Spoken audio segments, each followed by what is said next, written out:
All right. VSL match number 1. Here we go.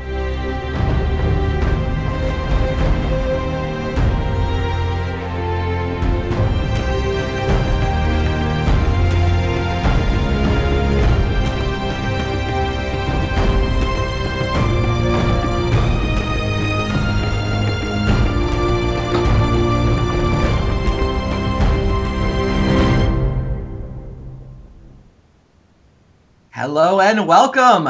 As the curtain goes up on a new deck list week, we see Jaco Drazi from David Ochoa, which presumably means he is unpowered, versus Evil Oath from Brian Kelly, who's got a Sphere of Resistance in his hand in a deck, but he's got a Scroll Rack and a Sphere of Resistance in a hand that is labeled as an Oath of Druids deck.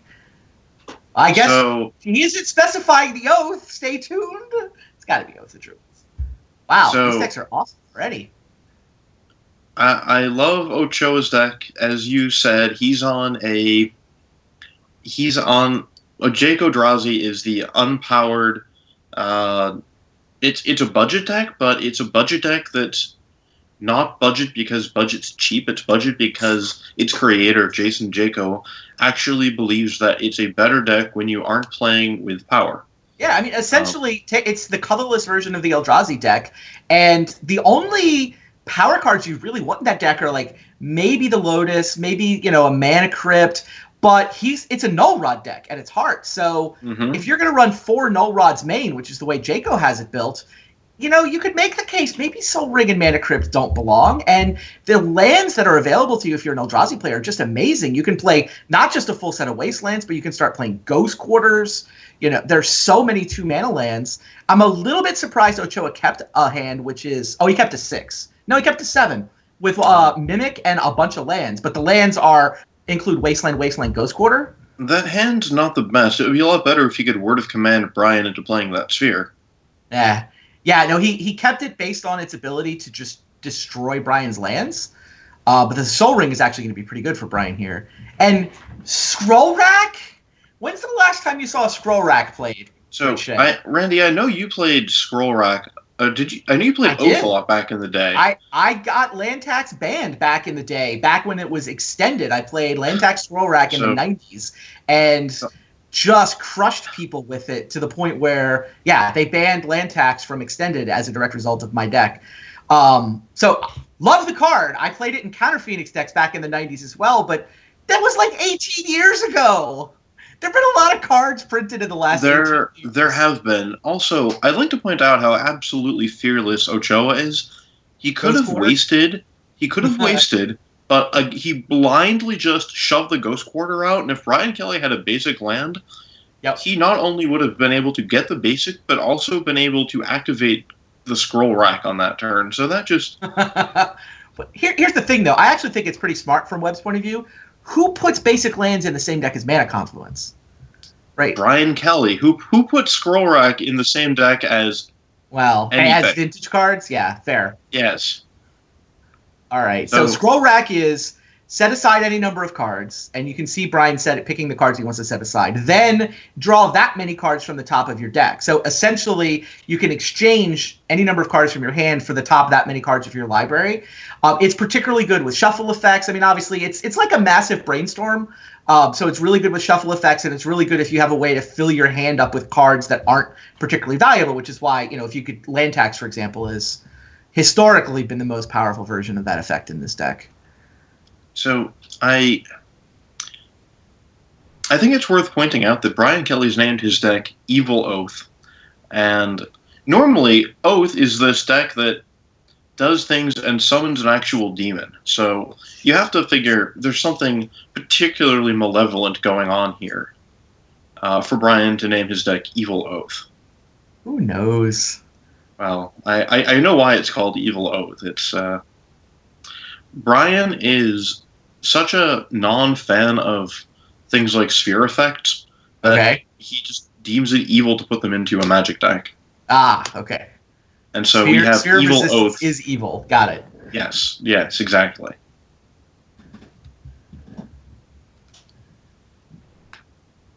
Man, Ochoa needs a Null Rod. If Ochoa can come up with a Null Rod, to turn off the Soul Ring and the Mana Crypt, the Mox Emerald, then he's going to win this game, even if he never finds a creature better than that Dorky 2/1. Oh, man. If he can't come up with a Mana Crypt, with a Null Rod, though. Null Rod is certainly not resolving today. Yeah, I guess that's true. So, the Jake Eldrazi deck is really all in on Null Rod. Yeah. If it finds Null Rod, it's great because it makes the opponent also try to play a modern deck. But if it doesn't find a Null Rod deck, it's a Legacy legal deck battling a Vintage deck. Endbringer, love it. Featuring such powerful Vintage cards as Endbringer. 6 mana 5/5 with a couple with activated abilities. With a Tim ability. I think the 2 colorless to draw a card ability, and the fact that it does untap at the beginning of each player's turn, so you get to attack with it and then draw a card with it on their turn. Okay. So, I have tested out Endbringer in Eldrazi lists, in powered Eldrazi lists. I mean, it's close. It is the next best Eldrazi beyond the normal. It gets around cards like Moat, which would otherwise just be a really bad time for Eldrazi. Yep. They think Moat is going to beat you. The Tim effect can actually just win you the game. But yeah, like I said, two colorless and tap to draw a card is, I think, the more relevant ability. All right, David's continuing with his land destruction game, and he's sad about all the artifact mana that Brian has come up with. But what are you going to do? That's what his Ross tells him to do. David threw away half of his mana base for 1/6 of Brian's mana base. Nah. Didn't David throw away 2/3 of his mana base? I guess it depends on what you're giving the temple credit for tapping too. Yeah, I'll buy it.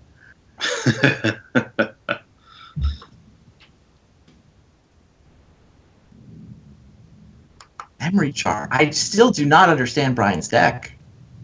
His deck's awesome. I mean, Brian Kelly decks tend to be awesome, and this one is no exception. Is that hand? All right. Oh man!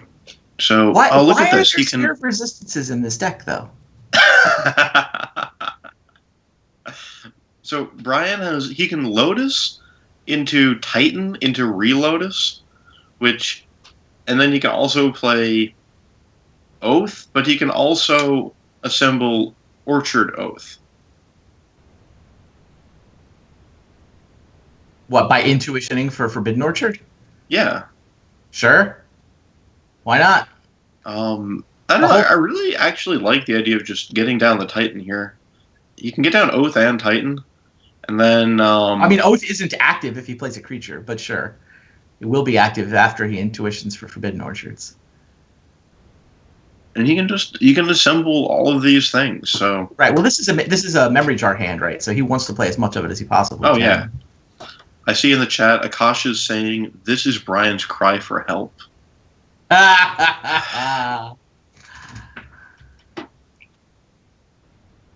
So, I don't actually know how Brian Kelly comes up with the decks that he does. His brain does not... his brain comes up with things that I would never in a million years think of. And this is you saying that. Yes, this is me saying that.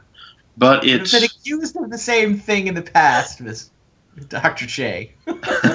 I believe it, but I mean, I've never shoved Scroll Rack, Intuition, a Titan, and Oath of Druids, and a Sphere Resistance alongside a Memory Jar into a deck. This is quite the collection of cards. It's true. It does look like he just opened up his Vintage Playables binder and started grabbing cards at random and forgot to take Scroll Rack out at the end of the 90s. But Brian Kelly decks work. I forget what card it is, but the most appropriate flavor text is "Don't laugh, it works." Wow, Academy Strip Mine Crucible? So he can Sun Titan back whichever one David doesn't give him. That's insane. You wanted him to get Orchard. This is hilarious. So he gets one of these into his hand. David gets to pick which one Brian's actually going to get. And then Brian's going to get Brian's going to enjoy the services of Crucible of Worlds no matter what, and he's going to lock the deck with 8 Wastelands out of the game. Wow. Wow, that's insane. What an awesome play. God, that's spectacular. Yeah. Yeah, I mean, David gives him the strip mine. That's what you do there. It is by far the least powerful, but he knows something's up. Well, I don't know if he's figured out that Sun Titan is about to happen to him. I have to imagine that he's not expecting Sun Titan to arrive. And the best. So the second best part of this is that Brian's going to get to discard the Ancient Grudge to enjoy that later if Nullrod arrives. And the best part about this is that if Brian wants any of these cards, he can just scroll rack it right to the top and enjoy later. Well, I think he's going to use his last mana for the Wasteland, though. I don't think he gets to scroll rack any of these. I think he stripped the Temple. I think. Yeah, I guess that makes sense. Unless, of course, Brian would rather play a Spear of Resistance. Oh, well, he can play the Academy out of his yard if he wants. Right. What is that? Does that actually do anything? It taps for 5, which is exciting. It lets him play the Sphere. Yeah, he doesn't get the Crucible if he gets the Academy is the problem. Oh, no, sorry. You Sun Titan for Crucible. Now he has to decide he can Academy, but then it doesn't do anything. It just plays Sphere of Resistance. Well, it just plays Sphere. That's true. Well, stripping the Temple seems better. You can get the Academy later if you need it. Yeah, I like the Temple. This does also activate Scroll Rack in addition, I guess. So if there's something exciting, yeah, 6 mana. All right. I mean, this is the more fun play. Yeah. Play a Sphere and activate Scroll Rack. Yeah. And you'll notice that Sun Titan is too large for dismembering. You can take his limbs off, he's still there. Becomes like a Sun Titan worm of some sort until the end of turn. And then we'll see what Brian wants to draw in the future. Yep. Yeah, it's not obvious what number to rack for, because if he draws good cards that he can't play with 3 blue mana floating, then they get discarded. Because this is still a memory charger. It's just how many of these does he want to save, right? How many of these does he actively want to draw over the next couple turns? Because I don't see a reshuffle effect. Nah, see, now he found Force of Wills, which are going to go to his graveyard. Discarding those. Maybe he wanted to preserve the Oath. I mean, he has, in fact, preserved the Oath, so sure, fair enough. And redraw. End of turn trigger. Everybody gets back to hand they had before. Brian activated it. Oh, yeah. Remember that Force of Will he's been sitting on the whole game? Man. Still has it. So he can't actually cast it, but he also knows that there's nothing in Ochoa's deck that's actually scary here. Nothing? Is that true? What could Ochoa... I guess... Yeah, what could Ochoa possibly cast? That would be bad. Well, Nullrod. He can't... I guess you could Ancient Tomb into Nullrod, but... Either Workshop or Ancient Tomb would do it. Nullrod He's probably not playing Workshop. Brian doesn't know that. Brian doesn't know it's Jacob Eldrazi at this point. Brian just knows it's Eldrazi. Okay, that's fair. Though the Ghost Quarter I've only seen in Jake Eldrazi. I ran one in my first White Eldrazi list. Okay. You had one in your sideboard last week. In my sideboard, yeah. The Warping Whale is maybe the card that would tip it off. I've only seen Warping Whale in the Jaco list. That's true. But still, I feel like at this point, David could have Workshops in his deck, and almost certainly has Nullrods in his deck. I'm sure he does. So even with Nullrod, there's... Oh, you did not put the Ancient Grudge. He did not discard the Ancient Grudge. Yeah, so there's not an Ancient Grudge in the graveyard.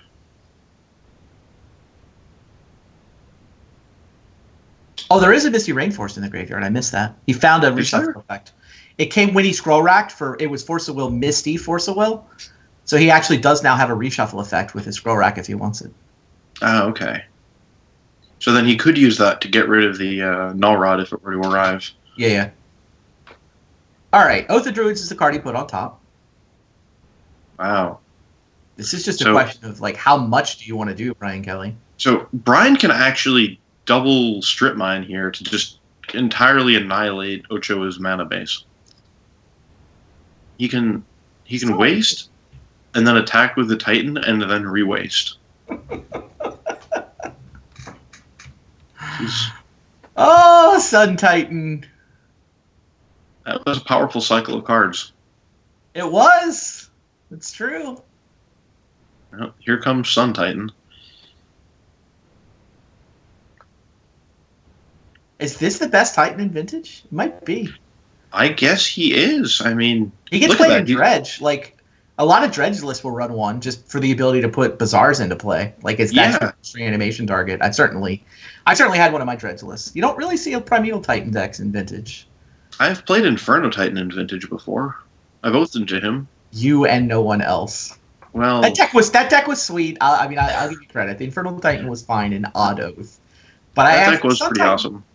I think Sun Titan is the best Titan in Vintage. God, tapping Academy for 7. I'm so jealous.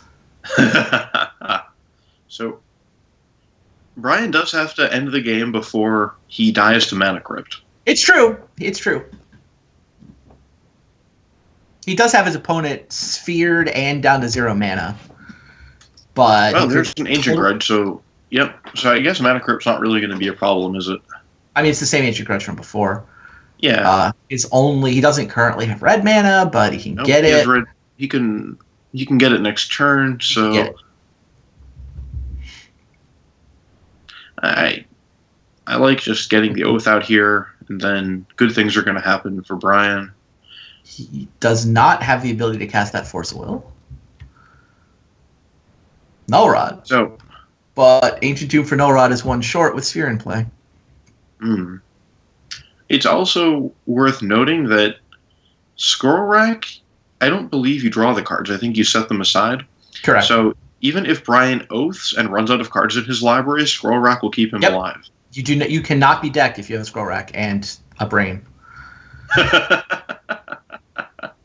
I like this line from Webb. He's attacking him with the 2 Mimics. I mean, presumably Brian has to block one, but then Dismember can actually kill the Sun Titan. Oh yeah, that's a great line. He gets 2 damage in and kills the Sun Titan. Mm-hmm.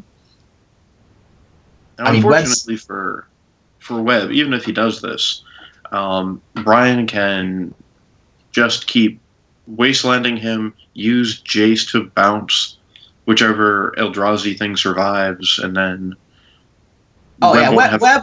Webb's game plan, to be clear, I mean, by killing the Sun Titan, he buys multiple turns. By getting in 2 damage, that's 1 less Mana Crypt flip that he needs to go his way. He's playing this to win 2 Mana Crypt flips.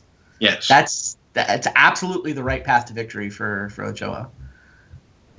He's probably going to be very disappointed with this Ancient Grudge from Brian Kelly, because why wouldn't you have Ancient Grudge in this deck? I mean, he's going to hit for 2. Brian's going to it's going to cost him a life to cast the Ancient Grudge. He doesn't currently have a pain-free source of red. Well, like he either gets when he activates Oath, he's going to put the Volcanic Island into his graveyard, and then he'll be able to bring it back with Crucible. I mean, 5 versus 4 probably doesn't matter, but so Brian is actually thinking about this? No, I think we lost Webb's hand cam, and we're trying to get David Ochoa's hand back. Okay. Yeah, I think the only way Brian loses this game is if he forgets to block you. Forget to block, lose a Crypt Flip? Yeah. I just want to see him activate Oath, because I have no idea what is going to come out of Brian Kelly's deck when he activates this. Yeah, no. Very curious. Wouldn't be surprised if it were a pirate ship. It could even be a boat. Pirate ship would really surprise me, yes. He has the islands to keep it around.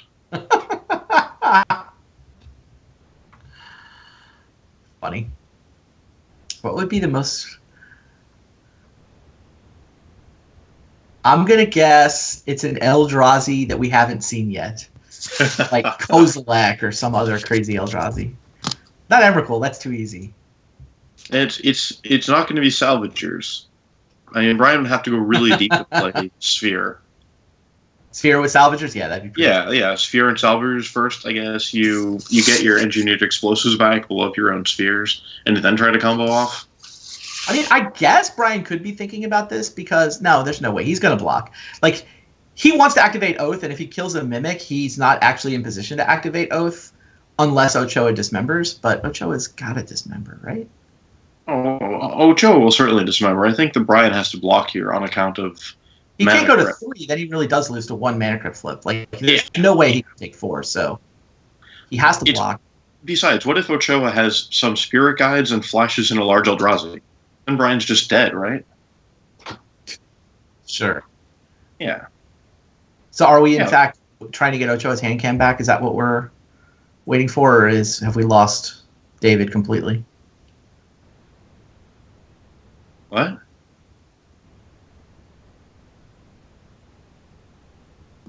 The program won't let him block? Interesting. Apparently, Magic the Gathering Online is having trouble with letting Brian Kelly block. That is not a glitch I've heard before. I mean, he should quit his client and just restart, and that will. Okay, so Brian's quitting his client to restart. He obviously wants to block with Sun Titan here. Yes. Okay, so guys, this is not a technical difficulty on our end. This is apparently Magic the Gathering Online not letting you block with Sun Titan, but when I signed on the other day, all of my foils had their colors inverted. It was actually kind of awesome.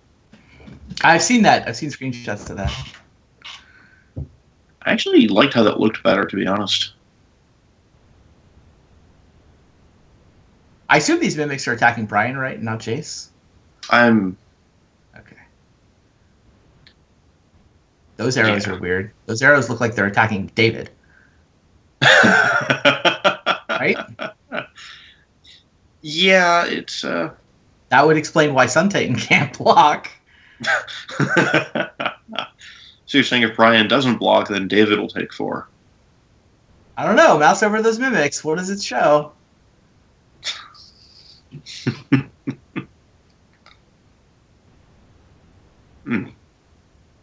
What do we do if this game is glitched? I got to put on my league commissioner hat and think about this. I guess you do instead of your usual World Board Game Championships hat. Yeah, I don't have an actual commissioner hat. Sorry. We have to get you a VSL commissioner hat then. To put on for just such moments. Exactly. I have to figure out within a couple of weeks if I'm going to get to the World Board Gaming Championships? WBC. Yeah, I hadn't planned to go because I was saving up my vacation time to go to Vintage Champs, but that's not happening this summer. So I guess I suddenly have more vacation time, and I know my dad's going. I usually go to these sort of things with him. Yeah, if you play board games, I highly recommend World Board Gaming Championships. It's a lot of fun. I've been a couple of years now, and some really good competition there. Randy's a shark, of course. I have won more than my fair share. Chad is suggesting that my commissioner hat should be a jester's cap. That's pretty good. All right, we got it. That sure looks good. like Sun Titan in combat with Eldrazi Mimic. Excellent. Good, we blocked. Excellent.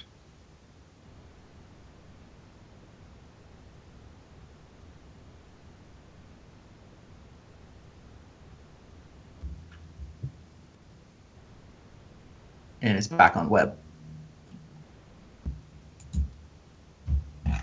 So, well, I can only assume that Brian imagines that Webb has a bunch of mutagenic growths in hand that he can cast. So you're doing work? Oh, yeah.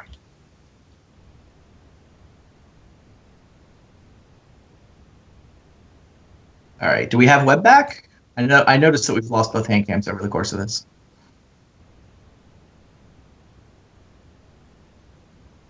Now we can imagine how many mutagenic growths David has.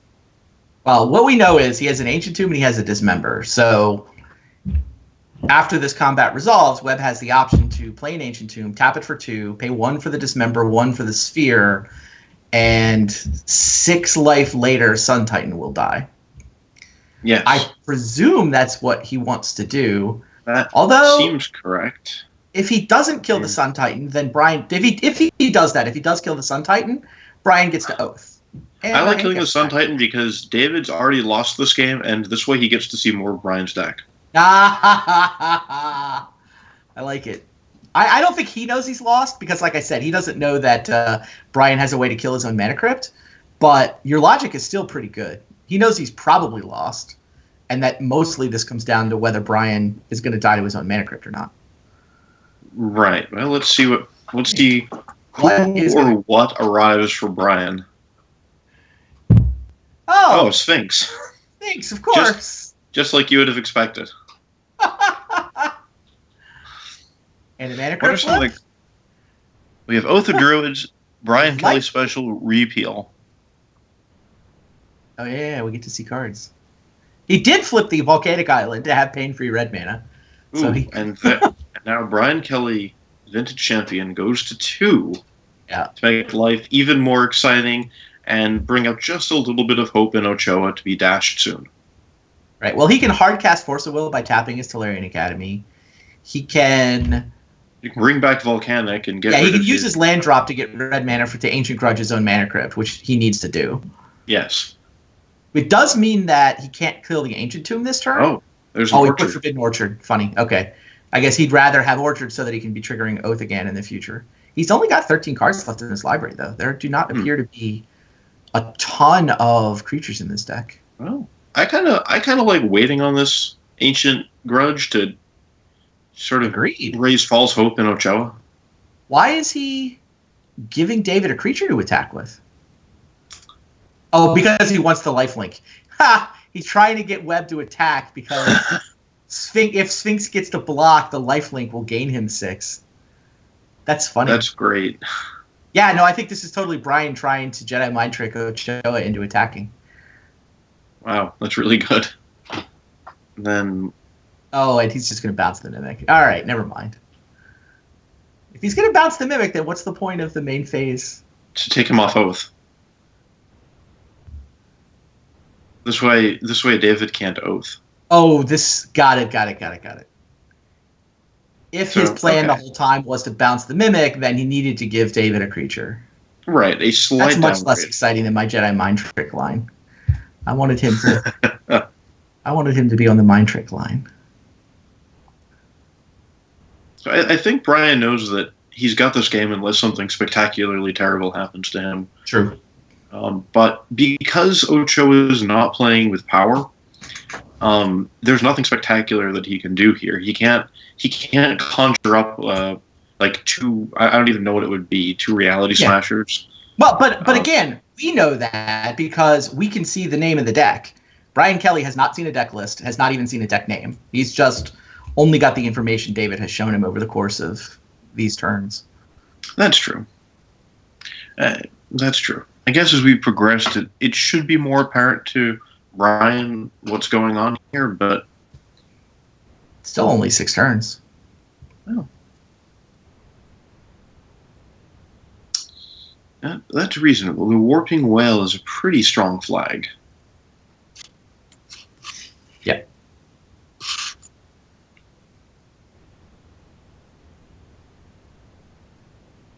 Yeah. All right. Ochoa is done. Clearly going to lose. Doesn't want to show any more of Brian. I think that was very much. All right, let me think if I have anything to play for, and no. That creature with lifelink is about to attack me. So it looks like Ochoa has the sideboard from Jaco featuring 8 ley lines and Ulamog, bonus copies of Dismember. I was right about an Eldrazi we haven't seen before. Hilarious. Oh, but it's in the wrong deck. It's in the wrong sideboard. No. Instead, Brian Kelly has such vintage staples as Magus of the Moat. What? Yep. That's a Magus of the Moat. And Ochoa's Endbringer tech can actually beat it. So can Ulamog. Oh, this is great. I would love to see Magus of the Moat and Ulamog square off. That would be pretty awesome. I'll settle for Magus versus Endbringer. It looks like Brian's bringing Magus in. You're playing Eldrazi. What are you playing Magus of the Moat for if it's not for the Eldrazi matchup? That's true. I just want to see Magus of the Moat arriving in VSL. Well, I think is that going to be our first Magus? I think somebody I feel like one of them got played. I don't know. I might be thinking about like a Power 9 challenge or something. I've definitely played against the blue one is future is the card is Future Sight, right? Magus of the there's Magus of the Future and Magus of the Jar. Yeah, I feel I've played against Magus of the Future on Magic Online in Vintage. I don't think it was VSL though. I know that Matt Murray's done a lot with that card in Vintage. Speaking of Magic Vintage Magic Online, there is a Power 9 challenge this weekend. Those of you out there. Yeah. It's the end of the month. Last weekend of every month. There's a Power 9 challenge happens. So awesome. This weekend. I think I should be free to play in that. Great. I do not have plans, or I did not have plans until I realized it was a Power 9 weekend. So I'll be slinging spells myself. That's good. Yeah, I think I'll be around for that then. Cool. And Ochoa is running out of time. Oh man, boy, is he going to be disappointed when he's cutting these Endbringers. Well, he cut it for Ulamog. Okay, I guess that also kind of works. Oh. Funny. Yeah, he did cut the second Endbringer too, though, didn't he? Nope, that Magus is going to get there. He needs to get all three of them out to get rid of it. Well, you just kill them. Well, eventually. But you can just get your favorite three Endbringers together and then, Tim the Magus in unison. Suppose so. So, Ochoa's hand has two Ley Lines of Sanctity, which do stop Oath, but also David has absolutely nothing to do with his hand. He can assemble a 1/1. Whereas Brian has a wacky hand with a force and a repeal. I like Brian's hand here. It's the kind of hand that you really like to have on the draw. Sure. It can even repeal. It can even repeal a Ley Line. Wow, Webb kept it. Yeah. Wow. He figures Ley Line's ability to just turn off Oath of Druids is powerful enough that he's keeping a draw with no action. Oh man, Dak Vaden. Yeah. Ryan could actually have a turn 1 Dak Vaden here with this hand. His hand got a lot better. It sure did. You have to go. He has to sack his Lotus for red and get the blue from the Academy. Is that how this plays? Unless he decides to fetch up a blue source. Well, if you're going to do that, you fetch up a Volcanic, sack the Lotus for blue, and have a blue floating when you activate deck. Right. And that way, depending on when Ochoa decides to make a 1/1, it could lead to hilarious things with the repeal. I may have to look up all the modes on Warping Wheel. I have not played. Okay, so there's make a 1/1 friend who pops for a colorless mana. That can't possibly be Ochoa's play. There's counter sorcery, which is not even an option for Ochoa. And well, but that's why he's playing it. That's why you play this card in Vintage, right? Yeah, and there's also exile a creature with power or toughness 1 or less. All right, that's not coming up. So he's playing counter target sorcery. There's no sorcery to counter here, though. So the joke's on him. Wow. So Dak Vaden is good friends with the Delve mechanic. So true story.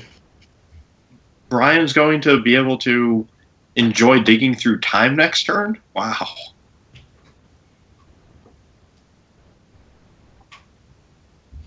So if you're Webb, is there a part of you that wants to just make a 1/1 and start the slow beats on Dak Vaden? Is there a part? Yes. Yes, the thought crosses your mind to start attacking the Planeswalker. You certainly want creatures to attack Planeswalkers with. you know, maybe. It's a safe creature against Oath because you can pop it if you need to. And Dak Vaden's pretty good against... Well, I guess he's not the workshop version of the deck. Never mind. Dak Vaden's just good. He's thinking about it. So, he's going into the tank. If he draws a Thought-Knot Seer next turn, he can have an uncounterable Thought-Knot Seer if he makes a 1/1 this turn. Yeah, that's true too. It is a mana accelerant. It is. Oh, he's doing it. And I thought he was just playing counter target sorcery. Ladies and gentlemen, vintage staple Knight Errant. Knight Errant would be a 2/2. Oh yeah, this is just a yeah. Well, don't worry, he drew a second copy. What is this match? Is this whole night going to be like this? Is everybody just playing random crazy vintage cards like the vintage staple box just shuffled together? This is awesome. This is pretty spectacular. So I have not moved Warping Well into my vintage staples box. I'm gonna admit that. Oh, Webb has, and now he's a quarter of the way to killing Dak Faden. Oh man, this turn he can double his clock. Ken, I mean it's probably right. At least it's less wrong than other options.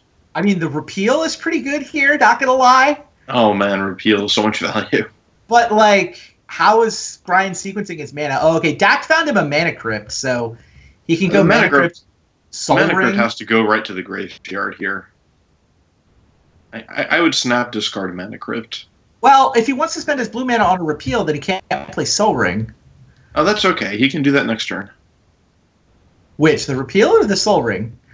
I can't tell how important the 1/1 beatdown plan is. I like discarding mana crypt a lot here because yeah, you're right. Brian Kelly is so far ahead that he doesn't know that Ochoa doesn't have anything in his hand. So as far as he knows, Ochoa needs this guy to pop for mana. So I really like repealing it, even though, of course, Ochoa can pop this fellow in response to prevent Brian from drawing a card.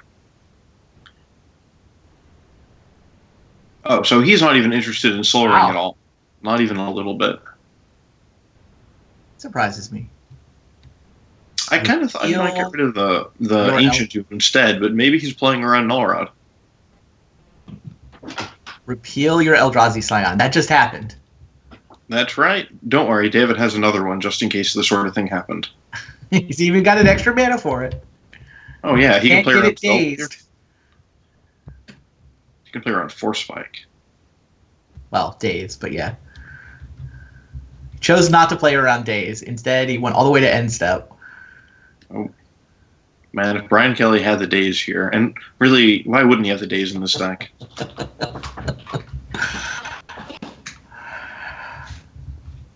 Well, man, that Eldrazi that he hasn't drawn yet is going to be so uncounterable. And he goes quarter of the Tundra, right? Webstraw hasn't worked out great. No, it's not the best. I mean, Brian did have a Lotus into Dak Faden. Yeah. But so this time Webb decided to go after Dak again. Yeah. Dak's back at 3. Yeah. Huh. Forbidden Orchard. Oh, but Forbidden Orchard does not generate tokens for Webb, so Brian Kelly can actually just use Forbidden Orchard like a City of Brass. It's a pain-free City of Brass. Yeah, it's a Mike Long vintage City of Brass. Makes all the colors, has no drawbacks.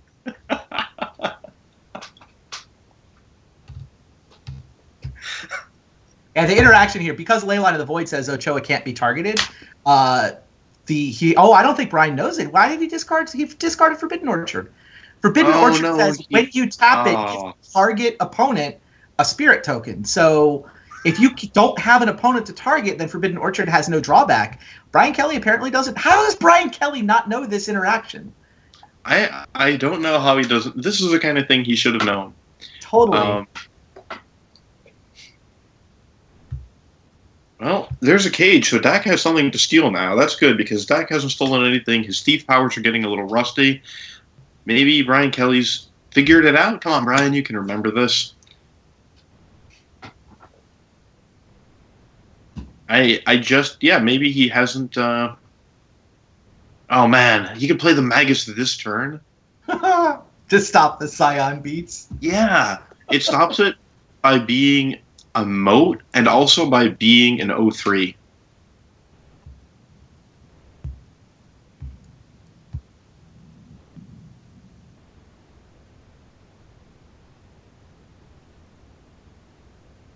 He's discarded Force of Will? Maybe on account of the cavern. Sure.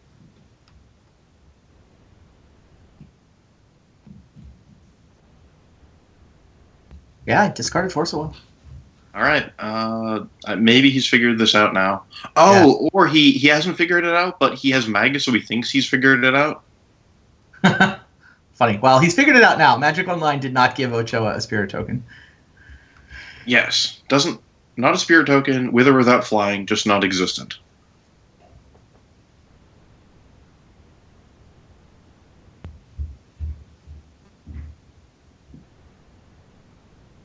It is important to note that the spirit tokens do not have flying.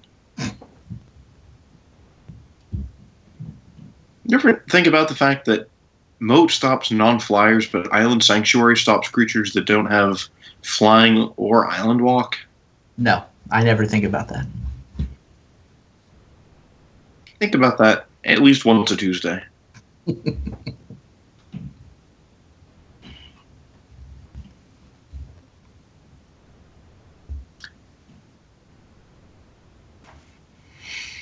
Dak doing work. Filled up Brian's graveyard, gave him a ton of card selection, and now Dig Through Time is online. Oh, yeah.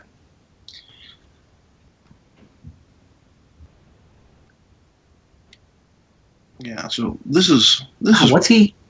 He's floating mana, taking damage from Ancient Tomb to do actual nothing. Maybe he's bluffing.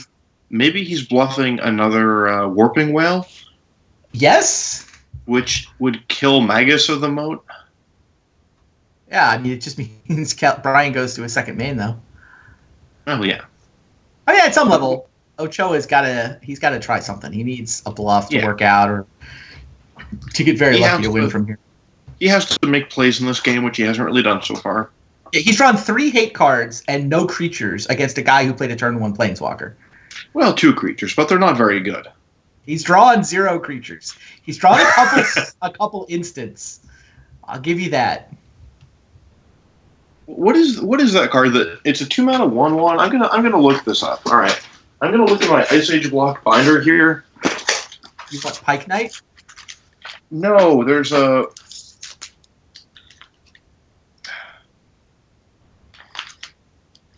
Where is this card? Oh, here it is. Errand of Duty. I knew this card existed. Duty. Yes. Okay. What kind of token does Errand of Duty make? This card here, this powerful spell, is a 2-mana instant from Alliances. The people that brought you Force of Will. Oh, it puts a 1/1 Knight creature into play with banding. With banding. Yeah. That's what the extra mana is for, the banding. Yeah. So, okay. So, if only this 1/1 token had banding, we'd be all set. Wow, that was not it. Dig Through Time came up with Mox Ruby and Tinker. Kind of a combo. Yeah. So, oh man, next turn is going to be really awesome for Brian.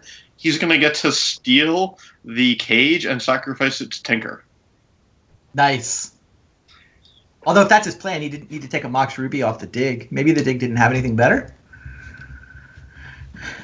Maybe it was just a bunch of spheres. But yeah, if he's going to Tinker out a creature, he does need to deal with Grafdigger's Cage. Mm-hmm. Here's Reality Smasher, but Dak will steal it, and then Brian can turn it into an ashtray. Yeah. Oh man, Smasher! That card's awesome. 2 mana away. He actually could have arrived this turn to kill Dak if Brian hadn't wasted him, right? If he left in the Ancient Tomb, yeah. Yeah. So Brian expertly played around this scenario. That actually would have been a complete disaster for Brian. It's true. Dak would have died. There would have been the a giant. Cage would still be there. Yeah. So. Oh, he's not stealing Cage. Huh. Interesting. I mean, he can tinker for Memory Jar with a Cage in play, but he cannot tinker for his Sphinx. Brian? Well, I'm sure Brian has something clever that he's doing. The memory jar is in his hand. This could be a Staff of Nin. Crucible. Okay. Oh, man, Look at that. That's... I like it. Wow. I think the Crucible is actually absurdly insane here, isn't it? That was a very good play. Yeah. I like it. Yeah. Memory jar, Crucible. Brian's deck is great.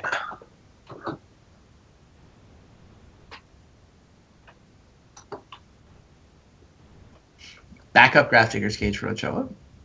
So Ochoa has used 4 spots to prevent Brian Kelly from oathing, and Brian Kelly hasn't needed to oath. Just needed to DAC.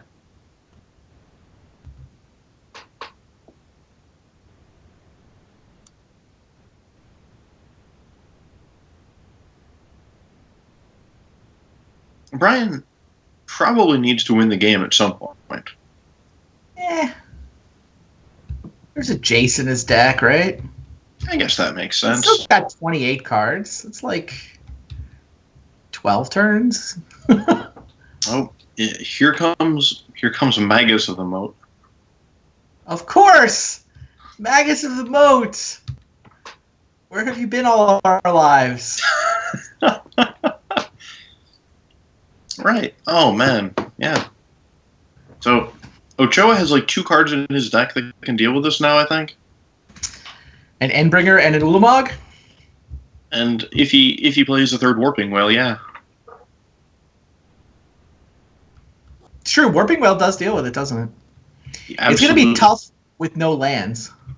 But well, yes. And so another fun component of this is that Web can't actually accelerate. So one of the things you can usually do against Crucible Lock in Vintage is use your Moxes to sort of have one really good turn where you leap over it. But if you're unpowered, you can't do that. It's true.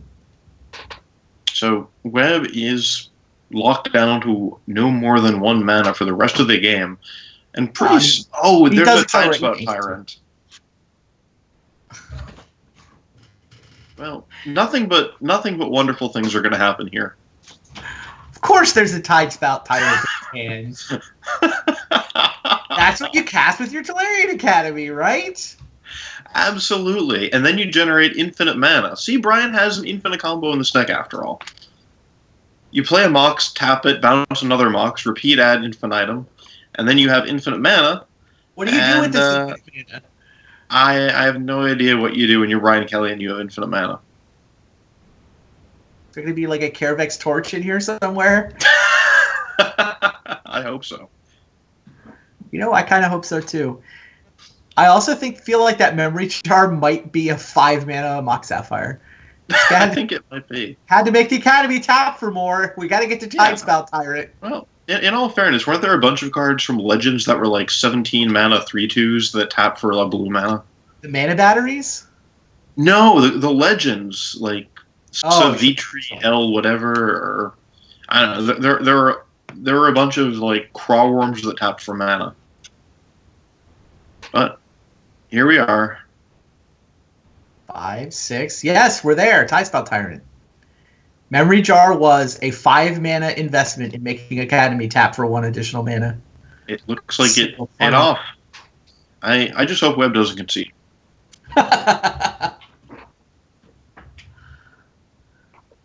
So, Tidespout Tyrant says whenever you play a spell, you can bounce target permanent. Yeah, that's infinite mana with any Mox. Yeah, well, any 2 Moxes. Right, 2 Moxen, and off you go. Oh, that's really tremendously disappointing. He was just going to attack with Tidespout Tyrant. Come on. It flies over the boat. No. Brian Kelly was going to pop top to play it and start bouncing Webb's board back to his hand. Then he was going to find a sphere and actually lock him out. It was going to be great. For flawless victory. He could get him to 0 permanence. He could. That was insane. All right. Welcome to the league, Brian Kelly. The hits keep coming. I love it. 3-1 for Brian, too. He may be tied for first by the end of the night if Shuhei can knock Eric out of the undefeated ranks. And David Ochoa continuing the Eldrazi trend, where the trend is both Eldrazi looks really good and powerful, and it's not actually winning in VSL so far. Well, there's Brian Kelly showing us why he's the vintage champion. Whether or not he's the vintage world champion is up for debate, but certainly the vintage champion. That was sweet. That was awesome. All right. Well, now we get to fight. Oh, it's boy. you versus me. We'll bring some fresh commentators in. We'll roll some commercials. Stay tuned, guys. All right. We'll be right back with match number 2.